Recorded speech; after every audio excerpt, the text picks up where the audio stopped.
The iron-gray surf spits sea rime against the hull, freezing the very moment it strikes the damp, heavy wool of their cloaks. It is a bitter baptism into exile. Behind them, the jagged teeth of the fjord slowly dissolve into a bruising, heavy fog. None among the crew dares to look back. To turn their heads is to invite the ghost of hearth smoke, the golden warmth of the longhouse, the faces of wives and children they are now forbidden to claim. They are dead men breathing, exiled ghosts moving relentlessly further into a world of endless, hungry water. The law rock has spoken, and the judgment is absolute. They are Skogarmaor, men of the forest, outlaws stripped of name, right, and earthly sanctuary. By the decrees of their kin, any man may strike them down without penalty. No roof shall shelter them, no fire shall warm their trembling hands upon the shores of their ancestors.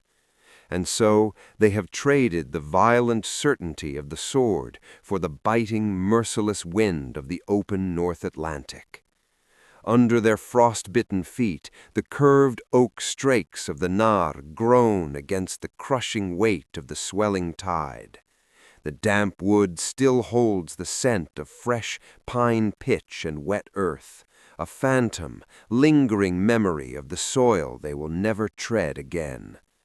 They are a fractured brotherhood, bound by the heavy iron of shared disgrace, huddled in a vessel that feels less like a ship and more like a floating tomb. Every freezing wave that crashes over the splintered gunwales washes away another layer of their history, leaving only the hollow, gnawing ache of survival. The ocean does not care for their crimes with their lost honor. It only demands endurance. High above the frost-stiffened rigging, a pair of black ravens circle the swaying mast. They cry out once, a harsh, jagged sound, echoing over the whitecaps, before turning their wings back toward the safety of the fading shore. Even the winged messengers of the gods refuse to follow them into the great void. As the birds vanish into the impenetrable gray mist, a suffocating, heavy silence settles over the crew, seeping deep into the damp, salt-stained timber. It is a quiet surrender to the abyss. For deep beneath their numb, wet boots, unseen in the black belly of the hull, the water is pooling, and the slow, inescapable rotting of their sanctuary has already begun. Black bilge water sloshes rhythmically beneath the floorboards, a dark, pulsing heartbeat that never rests. It carries the foul, cloying stench of stagnant brine, old blood, and the sour breath of decaying timber. Here in the lightless belly of the knarr, there is no sky, no stars, and no mercy. There is only the relentless, rhythmic scraping of iron rivets against swelling oak, a mechanical, grating lullaby for the condemned. To listen to it is to hear the very skeleton of their world stretching and weeping under the immense, crushing weight of the Atlantic. In this suffocating dark, a different kind of predator stalks them. Not the bright steel of a rival's blade, but the silent, invisible gnawing of shipworms. These soft-bodied thieves burrow through the hull, their slow, secret feasting a creeping death that mocks the idle axes resting against the warrior's knees. For men who once held the fate of kingdoms in the white-knuckled grip of their swords, this slow rotting is a profound and bitter humiliation. They are legends reduced to driftwood. They are kings of the mead hall now trapped in a decaying wooden lung, breathing the damp, recycled breath of the abyss. Every groan of the ship is a reminder of their powerlessness. Every leak is a tear shed by the wood for the men it must eventually betray. The tension in the hold is thick enough to choke the few candles they dare to light. One man, his face a road map of scars and salt sores, reaches out to touch the weeping hull. He runs a calloused hand along the grain, feeling the wood yield like soft fruit under his thumb. When he pulls his hand away, his fingers are stained with a slick black rot, a residue of decay that smells of the deep earth and the deeper grave. It is a silent, undeniable prophecy of the ocean's waiting maw, a sign that the barrier between the living and the drowned is thinning with every passing hour. As he stares at his blackened palm, the air in the hold grows thinner still, and the first true frost begins to bloom like a white shroud across the ceiling, heralding a cold that does not merely bite, but consumes. Frost blooms like white ivy across the walrus-hide ropes, its delicate crystals masking a lethal transformation. Every line, once supple and salt-slicked, has hardened into a rigid blade of ice that tears at the palms of any man desperate enough to grip it. The North Atlantic does not merely freeze the body, it burns the skin with a caustic, searing touch, stripping the very essence of life from a man's marrow until his breath plumes like pale, ghostly smoke in the indifferent starlight. To exhale is to watch a piece of one's soul dissipate into the black void, leaving behind a hollow vessel of shivering meat and brittle bone. They huddle together, yet they are utterly alone. The steering oar, a heavy limb of oak that was once their lifeline, now feels like an instrument of torture. They cling to it with bloodless, translucent hands, their knuckles white as the foam that hisses against the hull. Their cracked lips are sealed tight, not in prayer, but against the shrieking gale that seeks to steal the last of their internal heat. To be an outlaw in this frozen wasteland is to endure the peculiar agony of being a ghost before the heart has even stopped. They are invisible now, unseen by the world of men, unheard by the families who have stricken their names from memory, and utterly forsaken by the gods of the hearth who once blessed their journeys. There is no Odin here in the spray. There is only the vast, screaming hunger of the sea. The tension mounts until the atmosphere itself feels as brittle as glass. Then it happens. A rogue wave, massive and obsidian, shatters against the prow with the force of a falling mountain. In the violent upheaval, the frozen wool of the sail, stiffened by weeks of sea spray and ice, snaps. The sound is not that of fabric tearing, but the sickening, sharp crack of a breaking human bone. It echoes across the water like a funeral bell rung in the blinding dark, a signal that their only means of flight has been crippled. As the tattered remnants of the sail whip uselessly in the storm, a new and more silent predator begins to stir in the shadows of the deck, the slow, agonizing realization that courage cannot fill a starving belly. The dull, rhythmic scrape of a bone comb over thinning hair echoes across the deck, a sound more hollow than any funeral drum. It is the sound of a body retreating into itself, of life unspooling in the salt-heavy air. As the comb passes through, clumps of hair fall away like dead leaves, a silent testimony to the decay consuming them from within. In the long shadows cast by the crippled mast, men who once sat at the high tables of lords, feasting on roasted boar and honeyed mead, now gnawed desperately upon strips of boiled boot leather. They suck on the bitter, salt-caked remnants of spoiled cod, though their bodies have long since forgotten how to find nourishment in anything but misery. A different kind of war is being waged now, one fought without shields or spears. Scurvy, the quiet, creeping thief of the deep, has invaded their ranks. It loosens the teeth in their sockets and paints their gums a bruised, necrotic black. It turns once fearsome raiders into hollow-cheeked specters with sunken, watery eyes that look but no longer truly see. Starvation is a coward's death. It does not offer the sudden red mercy of a blade or the roar of a shield wall. Instead, it steals their strength grain by grain, leaving them too weak to even lift an axe in defense of their lives. They huddle together beneath furs that have frozen into rigid, unyielding sheets of iron, hoarding the fragile embers of their remaining body heat as if it were sacred stolen gold.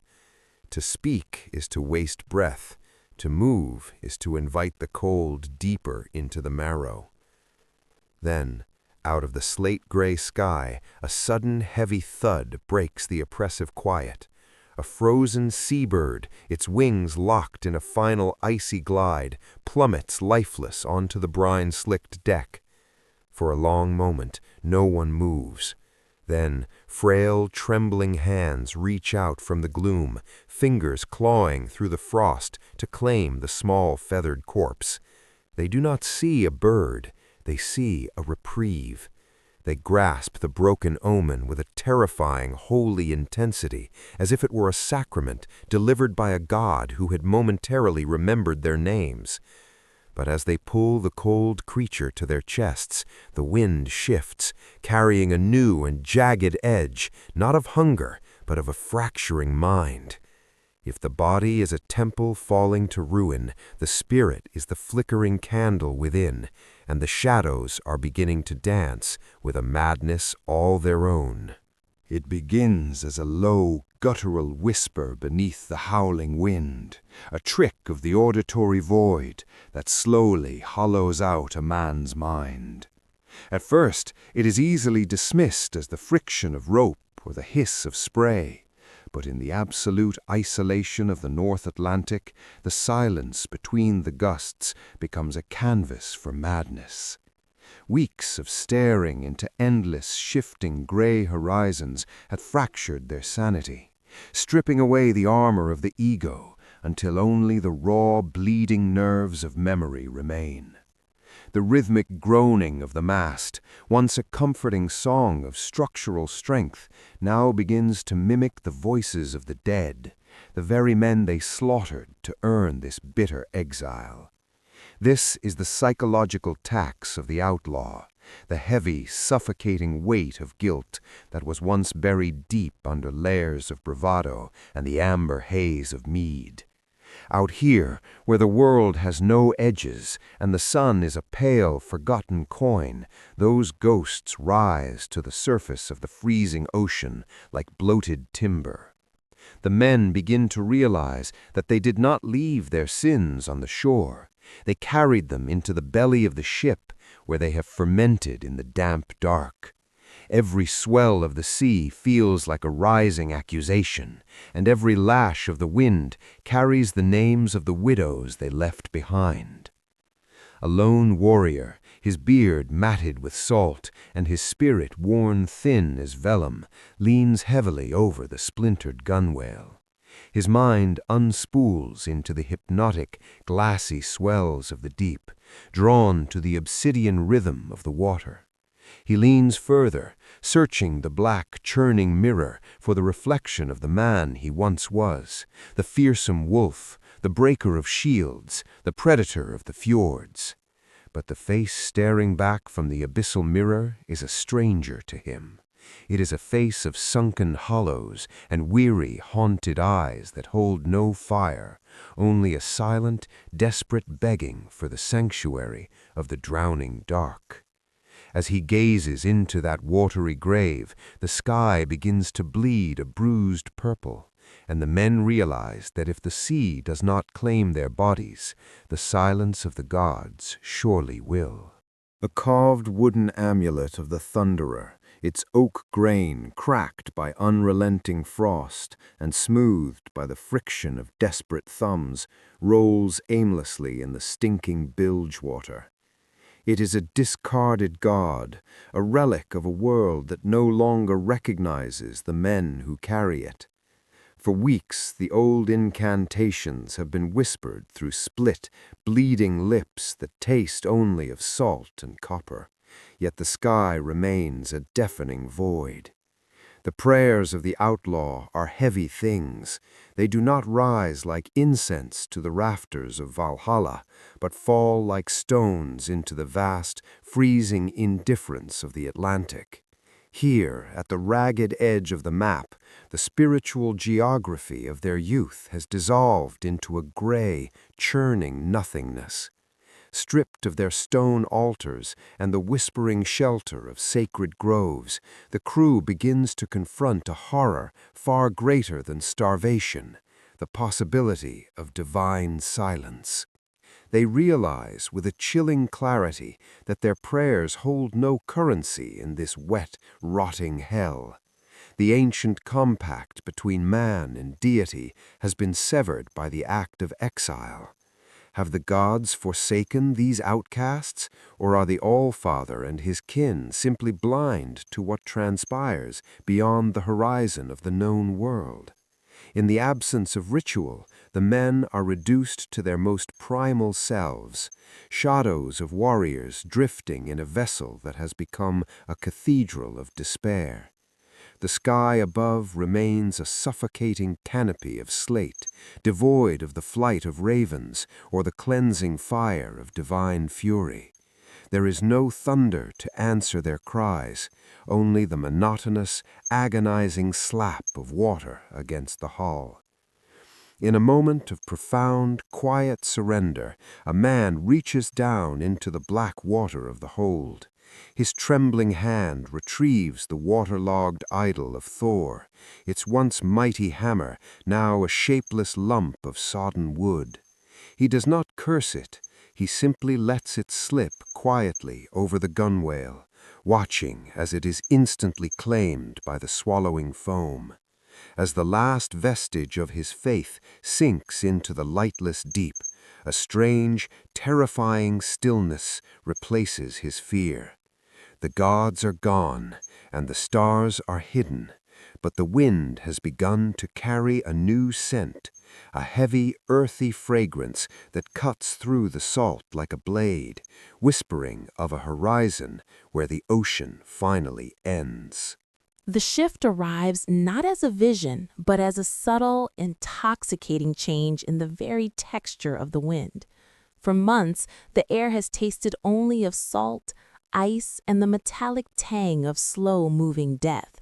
But now, a new scent cuts through the brine, the heavy, primordial fragrance of wet pine and the rich, dark musk of damp loam. It is the scent of a world that breathes, a scent that speaks of roots and stability to men who have lived only on the shifting back of the abyss.